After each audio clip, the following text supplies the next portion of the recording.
Le fort Boyard est un danger. Balayé par les vents et la houle, il menace de s'écrouler. Pour éviter cela, d'importants travaux de consolidation et de rénovation ont débuté.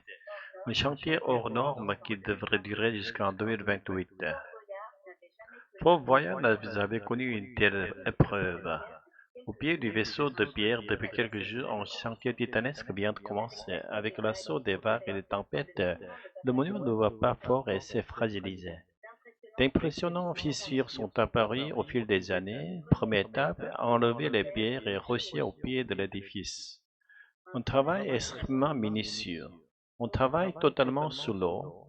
Pour cela, on est aidé d'un système GPS à bord de la pelleteuse pour pouvoir se repérer et savoir où on doit creuser. On a une précision centimétrique qui nous permet de bien déterminer les zones et de ne pas enlever trop ou pas assez de matériaux.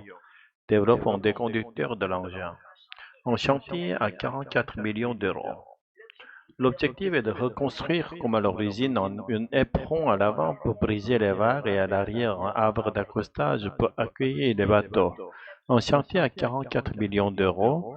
Pour le financer, un appel aux dons est lancé via la Fondation du patrimoine pour sauver Fort Boyard, aujourd'hui menacé. La mer est un milieu hostile. C'est un élément qui peut développer une puissance incroyable. Si on ne fait rien, dans 5, 10 ans, on verra déjà des éléments qui tomberont en mer.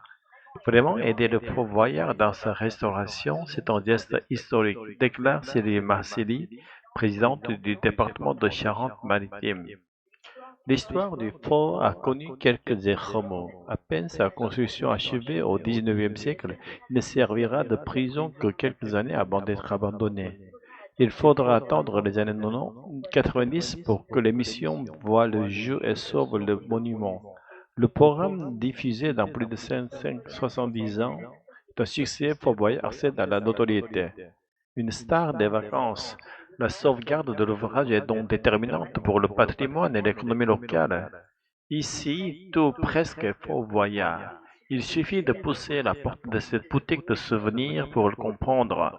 La boule à neige, scintillante, le mug, le torchon, la boîte à savon, c'est aussi en taille, crayon, même les cendrines, les chemines, les gobelets, les gourdes et tout pour voyager. De nombreuses croisières sont proposées au départ de La Rochelle pour approcher au plus près de l'édifice. Un peu d'émotion forcément parce que je me dis qu'il y a des stars qui sont venues. C'est quand même un monument de chez nous. C'est enthousiasme une vacancière quand on parle de quelque chose de grandiose. En été, la compagnie Navi propose près d'une dizaine de tours par jour. C'est vrai que le fort c'est complètement l'icône d'ailleurs de la Charente-Maritime, mais il y a des gens qui viennent à La Rochelle et pour le fort. C'est une économie complète. Nous, c'est notre principal croisière, on vit du fort, assure Morgan Henkin, capitaine et co-gérant de l'entreprise. Pour la première fois dès 2028, les visiteurs y auront même accès. L'occasion peut-être pour Fort Boyard de dévoiler enfin ses secrets. Certains vacanciers ont choisi de découvrir la course en kayak de mer, option bivouac et nuit à la belle étoile. Une aventure de 7 jours entre Ajaccio et Sagone, forcément inoubliable. De là-haut, les clanques de Pilana, course du Suisse, sont un rêve éveillé pour le voyageur. Le rose du granit, le vert du maquis et la mer qui se confond avec le ciel. Les touristes les découvrent en général depuis la route vertigineuse, mais pour en profiter pleinement, à Grenoble, le kayak de mer est bivouaqué sur des plages désertées. Il est 6h30 du matin, l'heure du réveil. Un bon petit déjeuner pour prendre des forces.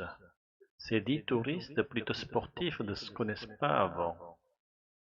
Ils ont pris la mer il y a 3 jours avec leur nourriture bien rangée dans les kayaks, la mer et leur lave-vaisselle. Première vague. 8h30, il faut y aller.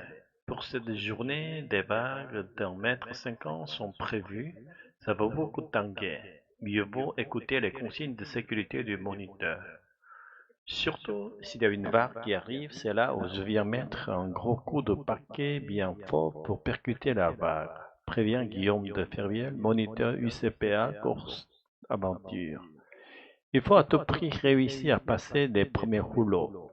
Mission accomplie pour les premiers. Mais quand Diesel s'élance, on se demande bien comment il va pouvoir s'en sortir. Bon, ça va, j'ai assez loin, il y avait de la hauteur, il n'y a pas la tête qui tape. Mais bon, c'est impressionnant par contre, à votre aile. La piscine du Capo Rosso. C'est bon, c'est reparti. Et cette fois, les calanques s'offrent à eux. Avec ces vagues, c'est assez physique. Il ne faut surtout pas se laisser embarquer contre les rochers. Les calanques de Piana ont la particularité d'abriter de nombreuses grottes. Elles ont été creusées dans la roche volcanique. Seuls les kayaks de mer peuvent les approcher. Au plus près, l'eau n'est pas assez profonde pour des bateaux à moteur. Mais midi, c'est l'heure de la pause déjeuner bien méritée. D'un côté, les cuistots, de l'autre, les nageurs. L'endroit s'appelle la piscine du Capo Rosso. Une eau cristalline et des poissons joueurs. La plupart des gens, ils vont voir rapidement les calanques. Moi, je peux venir là, aller nager et revenir pour manger. C'est prêt. Les copains, ils ont préparé. Super. Igor disait. Une rencontre inattendue. Déjà, il faut se lancer à nouveau, passer une porte de granit rose et remonter en direction du village de Porto. 18 kilomètres en tout jusqu'à l'arrivée, la plage de Galets de Ficalorola. Ici, il faut se faufiler entre les touristes. Mais quand bien le soir, ils redeviennent seuls au monde. Dans la vie, ils sont propres, ingénieux, agents immobiliers ou cadres. Ici, ils ne sont que des compagnons de voyage.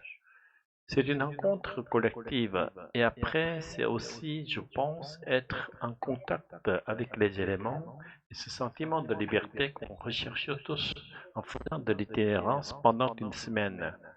Estime une vacancière. J'avais un peu peur de me lancer, de dormir à la baie d'étoiles, d'aller dans des endroits où il n'y a pas tout le confort, la douche, les toilettes, tout ça. Et finalement, c'était une très bonne expérience. Ajoute une autre.